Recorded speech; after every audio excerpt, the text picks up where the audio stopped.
He's like usually expecting like no, I expect you to die or something. Yeah, man. He didn't even have a white cat or nothing. No, he's all bullshit. That guy is just because this movie isn't about the villain; it's about the team. Yeah, but I wish they did have a villain. I mean, in this movie, it's just a guy with a European-looking face with a white Colonel Sanders That's all you suit. need. Yeah. You got a European face, you wear a white suit, you a bad Not guy. only a white suit, but a white Colonel Sanders suit. I was like, damn, After he killed a few million people, he's gonna fry some chicken. I know, he's like, after I destroy the world, I will start anew with a new fried chicken chain.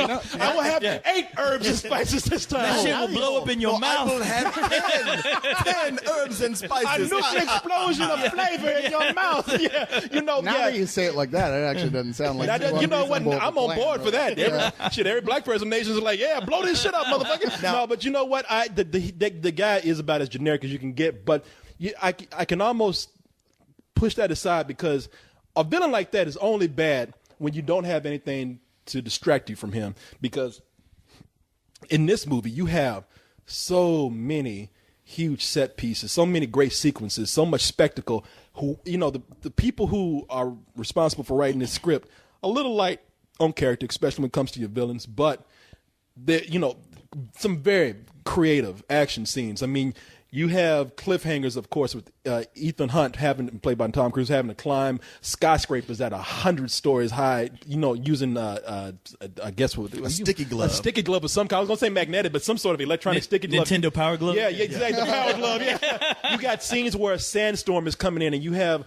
a combination of a foot chase and a car chase in that sandstorm where you can't see what's happening, and then you have the scene that's in the wind tunnel with Jeremy Renner. Jeremy Renner, where he has no control over where he is. The only person that can control him is Simon Pegg, because he's wearing a magnetic suit that's being controlled by a remote control looks device. Like something that was bought from Liberace's garage sale. But those scenes, but they're imaginative scenes. And the team itself, the villains might not have been well, but Cyrus, you hit around the head with the team. Actually, the camaraderie that they build, again, makes up for whatever's lacking on character on the villain side. They make up on the hero side. In this time, you have, like you said, Simon Pegg returning as Benji, but then you have Paula Patton, who is a new member called Jane, and who is 2 of the best things about this film. Oh, 3. She's good, and then her 2 buddies are too. And Jeremy Renner as Brent, and I don't know if this is true. I've heard rumor that he comes in as a special agent whose skills are probably right on par with Ethan Hunt's, and because of that, they say he's going to be if they continue the series, he might be in line to take over. Man, Tom Cruise ain't stepping away. That's what I'm saying. There's no way in hell that's happening. He's stepping away. Keep wishing. Yeah, exactly. No, I'm thinking that. This is rumor. You and Holly Berry standing in that line over there where you think you're going to get your own spinoff off a big franchise. Like, Cruise, you can have this franchise and you pry my dead cold I know. fingers off. Shit, Tom Cruise told Jeremy Renner, you better go talk to Jason Bourne, bitch, because you ain't getting this shit. Shit, you be better off being James Bond in this shit, right? God damn it. But that's probably my biggest complaint of the villains. But the other thing is, like, the story, it's a typical spy story that's just it's layered by so many effects, so much great stunt work, and so many great action sequences that I didn't have time to sit around and think about those things. When I start to think about it, like, that's a plot. Whoa, shit, I got to hang on, right? Oh, There's wow. really only 2 downtimes in the entire film where they take a break to explain the plot to you briefly. And they're both like 5 minutes apiece. And even in one of them, Jeremy Renner has to go, whoa, now wait, one more time. Because the audience is like, thank you, because we don't really understand. Because he's playing. Not only is he playing a kick-ass spy, but he's also playing the audience. Yeah, he's the new guy. Anything you're questioning in your head, he repeats on the screen. He's like, well, why would you do that to distract guys who are shooting you? Why would you? Because honestly, part of me was like, yeah, why would you do that?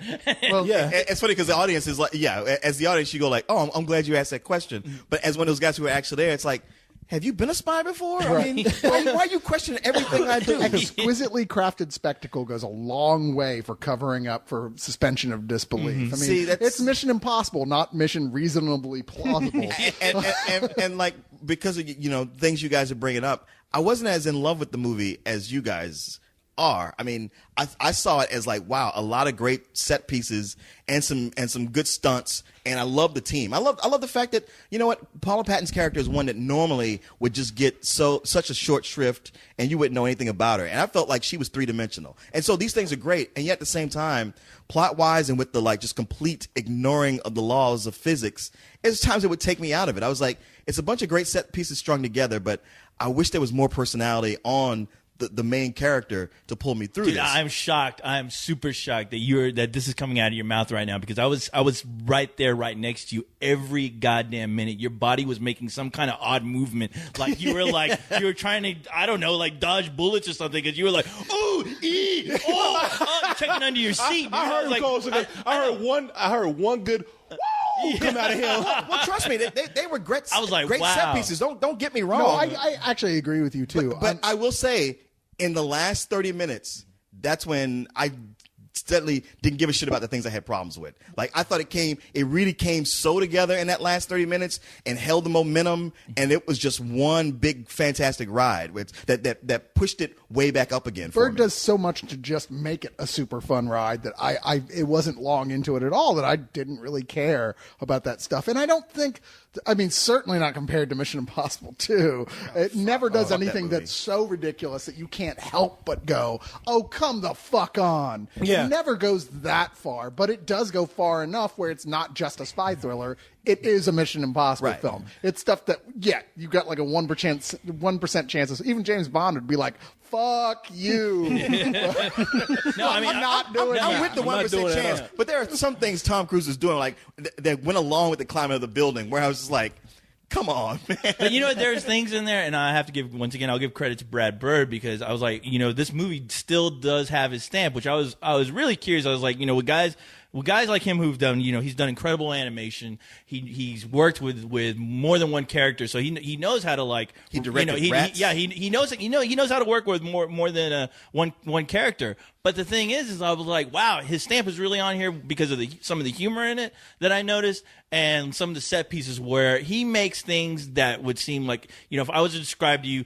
Tom Cruise gets into a fight in some kind of like car plant with a bad guy. You think, okay, whatever, I've seen that before. This guy manages to make it extremely intense. I mean, Absolutely. I haven't seen a movie in the longest time where people just falling onto shit seems so goddamn painful that you believe it. And when you see these people get up, you can see that they're still in pain. It's like, okay, I'm glad somebody's still paying attention to some of those Jackie Chan movies where when you fall and hit somebody, you should feel like you're fucking hurting. Well, that's the thing. Up to that point, Tom Cruise is going through things that nobody would walk away from, and he would get up and run away from them. But you know when you what? get to that scene, that's when you're like, okay, you feel the pain, and everybody's affected. I tell you why this is, and it bears mentioning that the reason why I'm making such a big deal out of Brad Bird is that because, you know, for those who don't know, Brad Bird is an animator. A lot of history with Pixar alone. In The Incredibles is probably his The best Iron known movie. Giant. And Iron Giant. you know, I would say Incredibles because I remember Iron Giant kind of got the shaft. Sure. But everybody knows The Incredibles through Pixar. Okay. And you know, and I mentioned The Incredibles because that was a spy film within itself. Right. And so you look at that and it's like, yeah, he's a natural for this, but really there's a big difference between live action and animation. And all those people, because I've heard it more than once, people say, I'm just hopeful for this movie because I want that director to do well. I want Brad Bird to do well. Critics love this guy. And, you know, rest assured that he does do very well with this. But outside of just being able to direct a live action movie, you have to mention the scriptwriters here because I think they're also responsible for some of the great scenes that we have here. Josh Applebaum and Andre Nemare.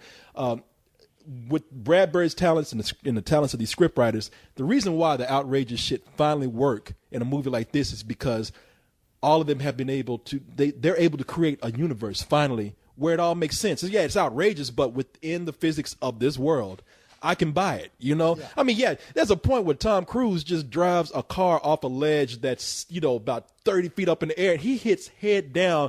Anybody would die in that situation, but he says, oh, this car has an airbag. I'm okay. You know what I mean? It hit the ground. Curious, But that's actually, what they're then- for. I'd be curious to actually know how that would compare to a head-on crash, which people do in fact survive. Hey, you know what? I look, I'm not complaining. I went with it. No, I didn't care. I said I felt like that was within the realm of plausibility. And you also can't forget, these guys have technology so ridiculously advanced that there's who's to say he doesn't have a fucking cybernetic spine or some shit like that. I'm just And if he saying, doesn't, it's they'll not- have one in the next scene. Yeah, it's not out of the question that the guys had some. Well, we know he's had some work But done. you know what, co-host? See, I probably had less of a problem with the stunts he survived from than how much technology they had at their disposal. Well, that to where was- it's almost like sci-fi. Like, wait, is this take place in this century or is this the 3000s? But even the show was that way. So, I mean, that's Yeah. a tradition of that. That didn't bother me. What bothered me, though, was that they start off early going, this shit right here, this is all we got.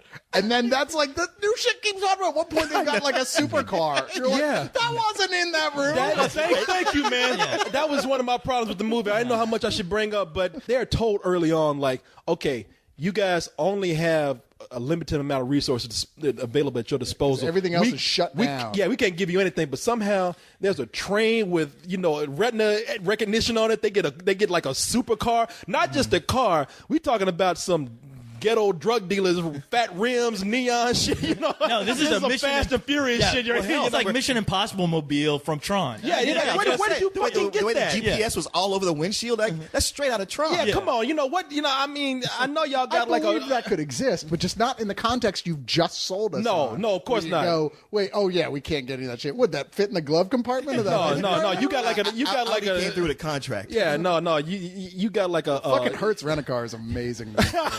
Well, I don't think they were, but yeah, they got like a this great package that came with just fucking conveniently everything that they needed. But I had a major problem with. But I think you hit it, co-host, right on the head when you said that this is a throwback to even Jackie Chan films.